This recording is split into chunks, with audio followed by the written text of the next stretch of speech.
তারপরে প্রথমে শুরুতে একটা খাজুরের গোড়া, খাজুরের জড়, খাজুরের একটা কাঠের উপরে খুতবা দিচ্ছেন। কিছুদিন পর একটা মহিলা এসে বলছেন, হুজুর আমার একটা ফার্নিচার ভালো মিস্ত্রি আছে, আপনি যদি বলেন আপনার জন্য একটা সুন্দর মিম্বার তৈরি করে দেব। 3 ধাপিয়ালা মিম্বার নবীকে এসে দিয়ে দিলেন। নবীজি পরের জুমাতে ওই পুরাতন লকড়ি খাজুরের ওকে সাইডে হটিয়ে দিলেন আর ওই নতুন মিম্বারের উপরে চড়ে খুতবা দিলেন। আপনারা যেমন জালসা শুনছেন, সাহাবায়ে কেরাম মসজিদ ভরা মানুষ।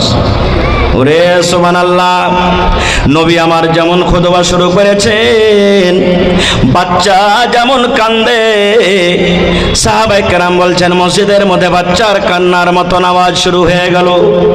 কে কাঁদছে মসজিদের ভিতরে রে? কান্নার আওয়াজ আমরা পাচ্ছি। দয়ার নবী বলছেন, বাবা রে, এই মসজিদের ভিতরে কে কাঁদছ রে বাবা? কে মসজিদের মধ্যে এরকম ভাবে কান্দো যেমন বাচ্চা শেষকে মেরে মেরে কান্দে? সাহাবায়ে কেরাম বলছেন, হুজুর কোনো বাচ্চা তো এখানে কান্দতে দেখতে পাই না, কে কান্দে?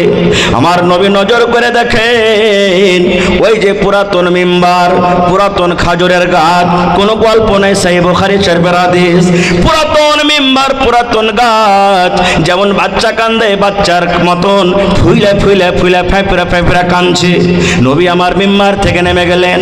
মিম্বার থেকে নেমে যাওয়ার পর ওই পুরাতন কাঠের ওপরে এরকম ভাবে নবীজি হাত বোলাচ্ছেন, এরকম ভাবে লাড়ছেন আর বলছেন, মিম্বার রে তুমি কান্দো কেন? চুপে যাও, চুপে যাও, তুমি কান্দিও না। নবী বলছেন, তুমি কান্দো কেন?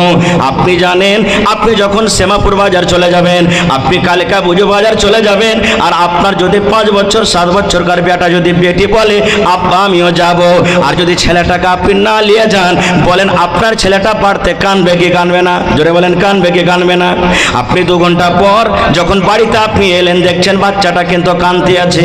এবার আপনি ময়াতে দয়া দেখে ছেলেটাকে দেখবেন, এরকম ভাবে বুকে জড়িয়ে নেবেন আর বলবেন, বাবারে তুমি চুপ, কান্দিও না, কান্দিও না। যত চুপতে বলবেন, ছেলেটা বলেন আরো ফেফড়া ফেফড়া কানবে কি কানবে না? বলেন কানবে। ওরে সুবহানাল্লাহ, দয়ার নবী যখন বললেন, হে পুরাতন মেম্বার, পুরাতন লোক রে, তুমি চুপ চুপ, কান্দিও না, যেমনই নবী বললেন, আরো কিন্তু ওই লোকড়ি, আরো খাজুরের ওই লোকড়িটা সুন্দরভাবে ফেফড়া ফেফড়া ফেফড়া কাঁদতে শুরু করে দিলেন। এবার নবী বলছেন, এর পুরাতন গাছ, পুরাতন লোকরে তুমি কান্দো কেন? কান্দার কারণটা কি ভালো করে শুনবেন। এবার পুরাতন লোকের কিন্তু মুখ ফুটে গেল রে ভাই। এবার ওই মেম্বারের কিন্তু মুখ ফুটে গেল। ওরে আল্লাহ, পুরাতন লোকরে বলছেন, ইয়া রাসূলুল্লাহ, আল্লাহর নবী গো, আমি একটা খাজুরের ডাল, আমি একটা খাজুরের গাছ, আমার উপরে দাঁড় হয়ে গো নবীজি।